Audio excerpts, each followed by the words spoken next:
Olá, eu espero que todos estejam bem. É com bastante alegria e satisfação que nós estamos aqui mais essa semana, continuando os nossos estudos, conhecendo a filosofia espírita através do Livro dos Espíritos. Ainda falando na parte segunda do mundo espírita, o mundo dos espíritos, nós estamos tratando do capítulo 3, da volta do espírito, extinta a vida corpórea, a vida espiritual.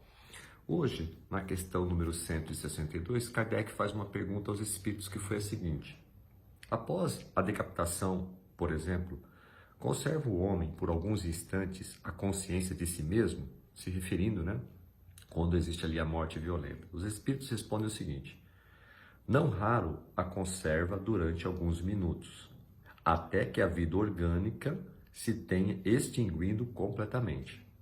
Mas também, quase sempre, a apreensão da morte lhe faz perder aquela consciência antes do momento do suplício. Naquela época, na França, existia a questão da guilhotina. Então, é referente a este tema, praticamente, que ele está trazendo nessa pergunta aos espíritos, porque isso era uma coisa que acontecia. Kardec faz um comentário sobre essa resposta, que ele diz o seguinte: trata-se aqui da consciência que o supliciado pode ter de si mesmo, como homem e por intermédio dos órgãos, e não como espírito, se referindo à consciência aqui, enquanto estamos com toda a nossa vida orgânica estabelecida, Se não perdeu essa consciência antes do suplício, ou seja, antes do ato em si, pode conservá-la por alguns breves instantes. Ela, porém, cessa necessariamente com a vida orgânica do cérebro, o que não quer dizer que o perispírito esteja inteiramente separado do corpo. Ao contrário, em todos os casos de morte violenta, quando a morte não resulta da extinção gradual das forças vitais, mais tenazes são os laços que prendem o corpo ao perispírito, e, portanto, mais lento o desprendimento completo. E Kardec encerra fazendo esse comentário a essa questão número 162. O Espírito Miramês também traz uma reflexão importante, que vale a pena a gente conferir. Ele diz o seguinte, no artigo que ele trouxe: a alma e a decapitação. Por existir a guilhotina na França, o tema sempre vinha ao pensamento dos estudiosos. E certamente, por isso também foi feita essa pergunta aos espíritos superiores. A resposta, certamente, não pode ser generalizada. Cada alma é um mundo diferente na sua estrutura espiritual e poucas são as que conservam a consciência no ato da decapitação, ou seja, no ato da morte violenta, poucos espíritos conservam essa consciência. Alguns espíritos, de acordo com a escala de despertamento da alma, perdem a consciência sem que possamos determinar o tempo, ou seja, pode variar de espírito para espírito, de acordo com a escala evolutiva, Havia espíritos encarnados que, somente em saber que a sua cabeça iria para o balaio do carrasco, começavam a sofrer e, ante a visão do aparelho assassino, perdiam logo a consciência, indo acordar somente depois de muito tempo. Vejam bem, Na maioria dos casos, olha o que acontecia, O suplício, a morte violenta, ou a morte aqui pela guilhotina especificamente, é uma prova na qual a dolorosa lição, via de regra, serve de resgate redentor, como karma que só o passado pode explicar, se referindo aqui a existências interiores, desses espíritos que sofreram esse tipo de morte. A guilhotina foi responsável pelo rolar de muitas cabeças que no passado fizeram compromissos com as trevas, ou seja, espíritos que em existências anteriores, praticaram muito mal. O inventor deste instrumento de morte foi inspirado por massa enorme de pensamentos inferiores produzidos pelos malfeitores que deveriam morrer nele, olha só, como resgate do mal que cometeram no seio da sociedade. Não obstante, nem todos que ali foram entregues ao carrasco impiedoso estavam movidos por dívidas de um tempo que passou. Em muitos casos, foram um processo de despertamento das criaturas. Alguns espíritos, antes de reencarnarem, pediram esse meio de retornar à pátria espiritual para exemplificar coragem e fé, mostrando por esse fato que existe o mundo dos espíritos e que ninguém morre. Para o espírito evoluído, qualquer morte a qual for preciso se submeter é um simples acontecimento, como o de vestir roupas que se troca com alegria quando necessário. Isso, para espíritos, vamos dizer assim, que já está num grau muito mais evoluído do que nós, na média aqui do que vivemos hoje no planeta Terra. Por quê? Já aprenderam, já se desenvolveram nessa questão do mundo espiritual, que a nossa verdadeira pátria é o mundo dos espíritos. E a existência terrena é o processo do despertamento, do melhoramento. O medo de morrer, para o ignorante, vem por força instintiva de conservação e sempre passa dos limites por falta de conhecimento da verdade, ou seja, falta de preparação, esse medo que nós temos de perder a nossa existência, realmente é ainda um aprendizado para nós, para que a gente possa se preparar melhor para a inexistência da vida orgânica e aí o despertar para o mundo dos espíritos. O espírito pode ficar ligado ao corpo por horas, dias, meses ou anos, depende da sua elevação, ou seja, do seu desprendimento do conhecimento que tem, que isso aqui é apenas uma passagem, nossa verdadeira casa é o mundo dos espíritos. No caso de Francisco de Assis, por exemplo, ele deixou o corpo como se deixa uma roupa usada e suja, com plena consciência do seu estado de vida, na sua lucidez imperturbável, ou seja, citando aqui o exemplo de Francisco de Assis, realmente um espírito evoluído, missionário, que veio para o planeta Terra, trazer os seus ensinamentos para conosco. Não somente ele, como tantos outros, mas aqui especificamente falando dele, Assim aconteceu com vários outros missionários, que vieram à Terra por misericórdia de Deus.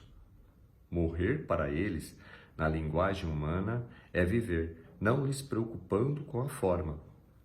Escolhem o que mais pode consolar os que os cercam e levá-los à fé e à confiança em Deus. Olha, quando o espírito realmente ele é evoluído, ele é missionário, eles procuram deixar esses exemplos para que nós possamos pegar esses exemplos e seguir na direção deles, porque este é o propósito da vida deles.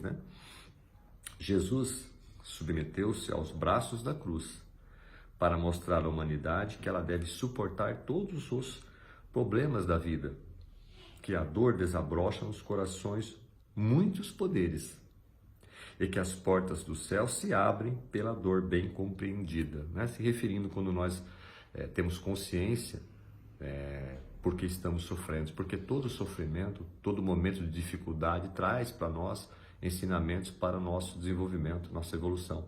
Então, quando nós estamos em dificuldade, certamente temos algo a aprender e fazermos aqui a nossa reflexão para sairmos mais fortes, mais conhecedores do futuro.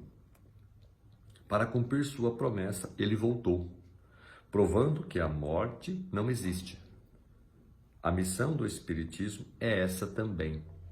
Seja como for e como devas passar para o lado de cá, vem com confiança. E assim termina a reflexão do Espírito Miramês. Fazendo aqui também um resumo, para a gente poder fechar o nosso tema de hoje, a consciência, no caso da morte violenta, ela é mantida por breves instantes após a morte violenta. Isso depende do espírito, do supliciado, ou seja, daquele espírito que está passando por aquela provação. Se não perdeu a consciência antes do ato final, ele conserva por breves instantes e após a extinção da vida orgânica do ser, essa consciência cessa também. Por quê? Nós sabemos que a vida orgânica nos tira a vida da matéria, mas o perispírito ainda fica vinculado àquele corpo, a depender da sua escala evolutiva. Isso pode variar dias, meses, e até anos, de acordo com a maneira com que o espírito enxerga a morte. Fazendo aqui uma breve reflexão, que é trazida aqui na lição, nada existe sem a permissão ou vontade divina. Por que eu estou dizendo isso?